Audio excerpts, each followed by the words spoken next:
Assalamualaikum warahmatullahi wabarakatuh. Selamat datang teman-teman di channel Fokus Belajar. Hari ini adalah pertemuan kita yang ke-15 dan akan membahas tentang soal-soal TWK terbaru untuk CPNS dan kedinasan di 2024. Mudah-mudahan dari pembahasan ini teman-teman mendapat referensi dan acuan yang baik sebagai bentuk persiapan teman-teman dalam menghadapi tes ujian CPNS dan kedinasan di 2024 ini. Kalau begitu kita masuk ke soal yang pertama. Cermati pernyataan di bawah ini. 1. Memilih untuk mencintai dan menggunakan produk lokal. 2. Mengikuti pemilu. 3. Membantu masyarakat yang terkena bencana alam. 4. Menjaga lingkungan hidup. 5. Membuka usaha mikro, kecil, dan menengah. 6. Berinvestasi pada pertanian dan teknologi. Upaya bela negara yang dapat dilakukan sebagai warga negara dalam bidang ekonomi ditunjukkan pada poin A. 1 dan 2, B. 1 dan 5, C. 2 dan 3, D. 3 dan 5, E. 4 dan 6. Ya, teman-teman, yang ditanyakan di sini adalah bela negara dalam bidang ekonomi. Berarti, dari pernyataan 6 di atas ini, itu kita harus mencari pernyataan yang berhubungan dengan ekonomi. Kita lihat. 1. Memilih untuk mencintai dan menggunakan produk lokal. Saya kira teman-teman ini bagian dari ekonomi yang mencintai ekonomi atau produk lokal ya. Kenapa? Efeknya kalau kita menggunakan produk luar kan dengan sendirinya akan mematikan usaha dalam negeri. Berarti dengan mencintai produk lokal, dengan sendirinya kita akan menghidupkan usaha-usaha dalam lokal itu sendiri. Jadi ini berhubungan dengan ekonomi ya. Ini ekonomi. Mengikuti pemilu, ini politik ya teman-teman. Berarti ini tidak ada hubungannya dengan ekonomi. Kemudian 3. Membantu masyarakat yang terkena bencana alam. Berarti ini kan sosial budaya ini. Sosial. Kemudian 4. Menjaga lingkungan hidup. Ini juga sosial nih. 5. Membuka usaha mikro, kecil, dan menengah. Berarti ini kan ekonomi juga. 6. Berinvestasi pada pertanian dan teknologi. Berarti ini juga ekonomi. Berarti yang termasuk ekonomi adalah 1, 5 dan 6 teman-teman. Kita cek jawabannya ada. A, 1 dan 2. 1 ini ekonomi, kemudian 2 ini politik. Berarti jawaban ini salah ya teman-teman ya. Kemudian B, 1 dan 5. 1 itu ekonomi, kemudian 5 ini ekonomi. Berarti jawaban ini yang benar. Kita lihat 2, C, 2 dan 3. 2 ini politik, 3 ini sosial. Berarti jawaban ini juga salah. D, 3 dan 5. 3 ini dia sosial. Kemudian 5 ini dia ekonomi. Berarti yang ini salah. Berarti 2. D ini juga salah teman-teman. E, 4 dan 6. 4 ini sosial. Kemudian 6 ini ekonomi. Berarti jawaban ini juga salah. Kalau begitu teman-teman, jawabannya benar untuk soal nomor 1 ini adalah B, 1 dan 5. Nomor 2. Aparatur sipil negara diharapkan memiliki sikap bela negara dan cinta tanah air. Dalam mencapai tujuan negara, ASN harus ikut berpartisipasi aktif dalam mewujudkan tujuan negara dengan melaksanakan tugas sebaik-baiknya sesuai dengan profesi. Partisipasi aktif terhadap perubahan lingkungan strategis, mendiagnosa berbagai permasalahan, serta mengelola perubahan merupakan hal yang harus dilakukan ASN. Sebagai seorang ASN, yang perlu dilakukan untuk menjaga kualitas kesiapan diri secara pribadi sebagai bentuk bela negara adalah A. Mengikuti pelatihan dasar kemiliteran. B. Menerapkan perilaku berintegritas dalam kehidupan. C. Menduduki jabatan struktural dalam memantapkan tujuan bela negara. D. Memberikan pelayanan terbaik dan maksimal kepada publik. E. Siap dan sigap menghadapi hambatan dan gangguan. Di sini yang dibutuhkan di sini adalah menjaga kualitas kesiapan diri ya, kata kuncinya teman saja. Kualitas kesiapan diri. Maksudnya adalah dalam menjaga kualitas kesiapan diri sini teman-teman, arahnya adalah ASN itu berpartisipasi aktif dalam perubahan lingkungan yang strategis. Kemudian dia mampu mendiagnosa berbagai permasalahan serta mengelola perubahan ini merupakan harus dilakukan oleh ASN. Di situ kuncinya teman-teman di sini. Itu yang kita harus cari hubungannya ke arah sana. Sekarang kita lihat mengikuti pelatihan dasar kemulitiran. Ini kan yang dia minta ini mendiagnosa berbagai masalahan, kemudian terhadap perubahan lingkungan strategis. Berarti ini tidak ada hubungannya ya teman-teman ini. Ini dasar kemulitiran ini berfungsi ketika ini mempertahankan negara dari batas wilayah kita, kedaulatan negara. Berarti kan yang sementara di sini kan dia ASN teman-teman, sivil, bukan militer ya. Berarti jawaban ini salah. B. Menerapkan perilaku berintegritas dalam kehidupan. Saya kira ini yang paling bagus untuk mengantisipasi tadi ini berpartisipasi aktif dalam terhadap perubahan lingkungan strategis. Kita butuh yang seperti ini teman-teman, berintegritas. Kemudian mendiagnosa permasalahan. Kan semuanya berintegritas, butuh di sini teman-teman. Berarti jawaban ini yang benar. Oke, kita lanjut ke C. Menduduki jabatan struktural dalam memantapkan tujuan bela negara. Ini menduduki jabatan struktural. Kekurangannya di sini teman-teman adalah bagaimana dengan ASN yang tidak punya jabatan struktural. Berarti kurang jawaban ini ya. Berarti jawabannya kurang tepat. D. Memberikan pelayanan terbaik dan maksimal kepada publik. Ini hanya sekedar memberikan pelayanan terbaik. Kita butuh orang yang mampu melakukan partisipasi dalam perubahan lingkungan strategis, mampu mendiagnosa di sini, bukan hanya sekedar pelayanan terbaik. Berarti jawabannya juga kurang tepat. E. Siap dan sigap menghadapi hambatan dan gangguan. Saya kira ini juga bukan, dia hampir bersamaan dengan sikap militer ini teman-teman. Berarti jawabannya juga salah. Kalau begitu teman-teman, jawaban yang benar untuk soal ini adalah B. Menerapkan perilaku berintegritas dalam kehidupan. Halo teman-teman, mempersiapkan diri dalam menghadapi tes CPNS di 2024 ini, itu tidak hanya cukup Anda belajar melalui YouTube dan seyogyanya teman-teman bisa belajar melalui tryout. Salah satunya ini adalah tryout yang disediakan oleh Sobat CPNS. Di sini terlalu banyak paket di sini Anda bisa beli. Ada paket premium, paket platinum, dan paket kedinasan. Ini harganya cukup bervariasi, ada yang 99.000, Rp175.000 per tahun untuk platinum dan Rp99.000 untuk paket kedinasan. Setiap paket ini itu disediakan 15 paket teman-teman. Ada penjelasannya, terus ada video pembahasan tryout-nya. Anda bisa lihat di situ statistik nilai dan skornya teman-teman. Akun Anda itu berlaku selama 1 tahun. Ini bisa diulang-ulangi.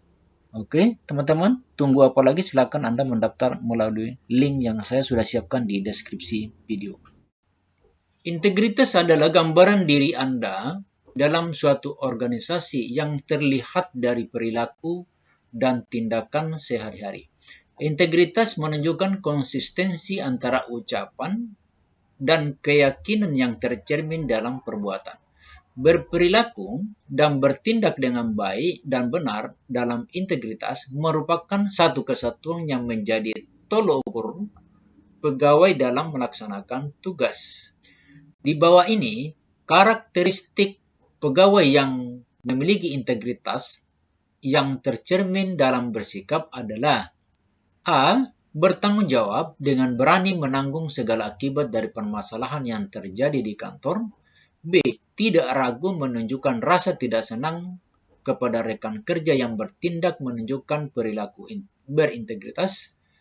C. Selalu menunjukkan sikap perhatian terhadap orang lain dan rekan kerja.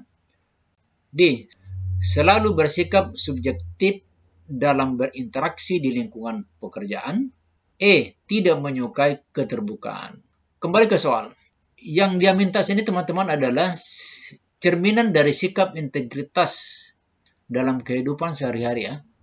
Cerminan integritas, itu intinya integritas adalah ada kesamaan antara apa yang diucapkan dengan perbuatan ini teman-teman.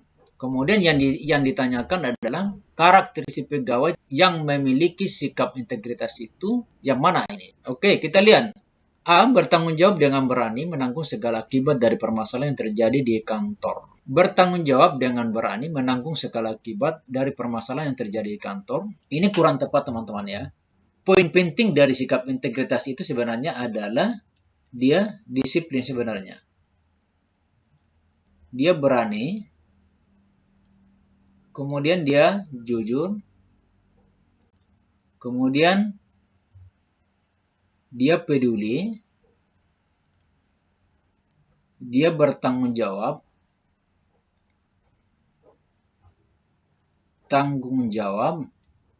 kemudian mandiri, apalagi dia adil, sederhana, kemudian dia 9 bekerja keras. Ini adalah bagian dari sikap integritas teman-teman ini. Sikap ini yang 9 poin ini yang harus ditumbuhkan dalam diri seseorang jikalau ingin mengembangkan sikap integritas itu sendiri. Ya, teman-teman, ini dia tadi ini bertanggung jawab dengan berani, menanggung segala akibat dari permasalahan yang terjadi di kantor. Penempatan sikap integritas ini sebenarnya berani itu adalah sesuai dengan porsi atau permasalahan itu sendiri, teman-teman.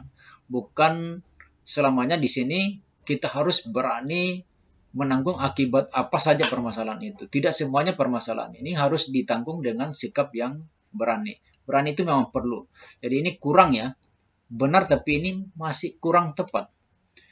Kita lihat B, tidak ragu menunjukkan rasa tidak senang kepada rekan kerja yang bertindak menunjukkan perilaku berintegritas. Saya kira ini sikap yang kurang bagus ya, rasa tidak senang. Seharusnya di sini teman-teman adalah tolak ukurnya adalah kita mendukung teman rekan kerja kita yang punya perilaku berintegritas ini. Ya, berarti jawabannya ini salah. C. Selalu menunjukkan sikap perhatian terhadap orang lain dan rekan kerja. Ini juga bagus ya. Dia masuk kategori peduli, teman-teman. Karakter peduli. Berarti ini jawaban ini bagus ini. Kita simpan dulu. C. D. Selalu bersikap subjektif dalam berintegrasi di lingkungan pekerjaan. Subjektif itu apa sih? Subjektif ini berdasarkan opini, perasaan dia, tidak berdasarkan fakta. Berarti jawabannya juga salah, teman-teman. E. Tidak menyukai keterbukaan. Kata tidak menyukai keterbukaan ini yang salah, teman-teman. Kalau begitu, jawaban yang paling tepat di antara semua jawaban yang ada ini, teman-teman, adalah opsi C. Selalu menunjukkan sikap perhatian terhadap orang lain dan rekan kerja. Pemanfaatan media sosial sebagai wahana untuk berbagi informasi bagi anggota yang beragam merupakan hal yang tak terbantahkan pada era kemajuan teknologi informasi dan komunikasi saat ini. Dalam konteks ini, sikap yang paling tepat adalah A. Lebih teliti dan berhati-hati dalam menyebarluaskan berita atau informasi kepada orang lain. B. Menoleransi tindakan anggota yang sering menyinggung sara. C. Mengembangkan sikap saling curiga di antara sesama anggota media sosial. D. Berprasangka buruk terhadap sesama anggota media sosial. E. Menoleransi tindakan anggota lain yang tidak sesuai aturan. Oke, kita lihat kembali ke soal, teman-teman. Sikap apa yang paling tepat di sini dalam pemanfaatan media sosial di era kemajuan teknologi informasi ini, teman-teman? Kita lihat A.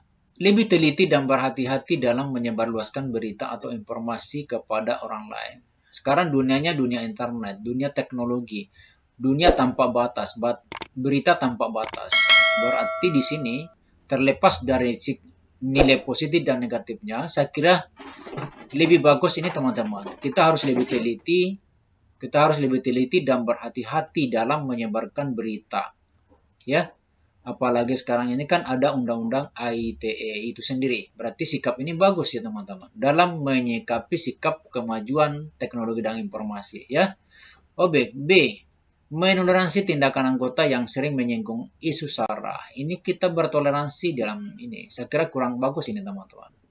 C. Mengembangkan sikap saling curiga di antara sesama anggota media sosial. Ini mengembangkan sikap saling curiga. Berarti ini yang kurang bagus. Ini efek negatifnya ada. Negatif ada ini. Berarti jawabannya juga salah. D. Berprasangka buruk terhadap sesama anggota media sosial lainnya. Ini berprasangka buruk. Berarti ini negatifnya ada juga ini. Ya. Menoleransi tindakan anggota lain yang tidak sesuai aturan. Ini tidak sesuai aturan. Kita toleransi lagi. Berarti ini negatif juga ini teman. Kalau begitu teman-teman, jawabannya benar itu adalah A. Lebih teliti dan berhati-hati dalam menyebarkan berita atau informasi kepada orang lain. Nomor 5. Diketahui bahwa lebih dari 100 rumah dan bangunan mengalami kerusakan, baik sedang maupun berat. Jumlah korban jiwa mencapai 70 orang, belum lagi korban yang mengalami akibat luka-luka, jumlahnya itu lebih dari 500 orang. Orang-orang yang kini selamat dari gempa tersebut, kini berusaha bertahan hidup dengan kondisi air, pakaian layak, dan makanan. Mereka pun terserang berbagai penyakit kulit karena harus tinggal di pengungsian yang memiliki tingkat sanitasi yang kurang baik. Gempa yang berpusat di Banten itu memang menimbulkan banyak kerugian bagi masyarakat yang terkena dampaknya. Gagasan utama dari paragraf di atas adalah titik-titik. A. Gempa yang berpusat di Banten. B. Kerugian akibat gempa di Banten. C. Selain mengalami luka, banyak nyawa yang melayang. Selain mengalami luka, banyak nyawa yang melayang. D. Orang yang selamat berusaha bertahan hidup. E. Masyarakat yang terkena dampak gempa. Yang ditanyakan adalah gagasan utama. Gagasan utama itu adalah isu penting. Ini isu penting. Isu penting yang menjadi pokok bahasan dalam bacaan tersebut. Baik dia bentuknya kalimat inti atau pokok paragraf itu. Nah, sekarang kita lihat ini.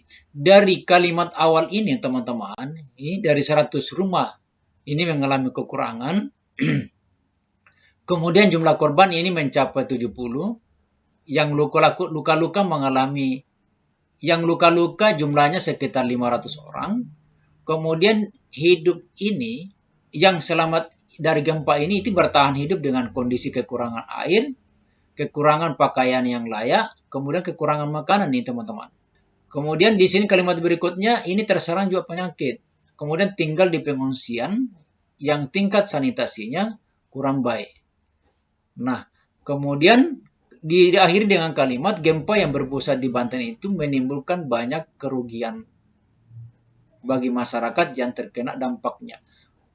Berarti dari kalimat di atas ini teman-teman, semua membicarakan tentang kerugian akibat gempa yang terjadi di Banten. Ya, begitu ya. Dia membicarakan tentang kerugian. Berarti isu penting yang dibicarakan dalam paragraf ini teman-teman adalah isu tentang kerugian akibat daripada gempa. Nah, sekarang kita bisa lihat di A coba. A. Gempa yang berpusat di Banten. Ini bukan inti kalimatnya atau pokok paragrafnya, karena dia hanya pusat gempa, bukan isu ini yang dibicarakan. Kemudian B. Kerugian akibat gempa di Banten. Nah, ini yang merangkum semua gagasan utama yang ada di kalimat ini. Kerugian, mulai dari pertama tadi sampai akhir ini teman-teman. Semua kerugian yang dibicarakan. Berarti jawabannya benar. Kita C. Kita simpan dulu. C. Selain mengalami luka, banyak nyawa yang melayang. Berarti ini bagian dari kerugian akibat gempa ya teman-teman. Berarti juga bukan jawaban yang benar. D. Orang yang selamat berusaha bertahan hidup. Sama juga ini bagian dari yang dibicarakan. E. Masyarakat yang terkena dampak dari gempa. Ini juga bagian dari isu penting. Berarti teman-teman, gagasan utama dari paragraf di atas itu adalah B. Kerugian akibat gempa. Oke teman-teman, cukup sekian dulu. Assalamualaikum warahmatullahi wabarakatuh.